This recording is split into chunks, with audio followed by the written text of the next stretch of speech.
Hey everybody, Mike Kleinstuff for True Life 360, and today I want to talk a little bit about getting back to the basics. Way back when is what I like to talk about. Way back when, years ago, when we were sending out leads and doing yellow letters.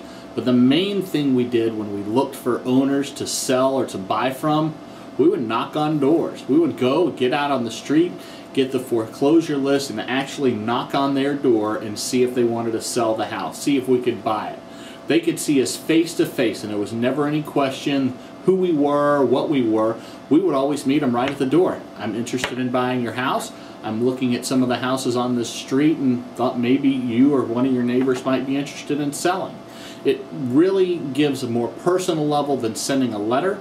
It's easier to communicate than a phone call where they can just hang up, and you might hit them at the right time where they're ready to sell. So my advice to you is to get off your butt, save the money on the stamp, spend a little money on gasoline, and get out. It also gives you an opportunity to check the house out. It might be a house that you would never make an offer on, or a house that you really want to spend more time and energy on.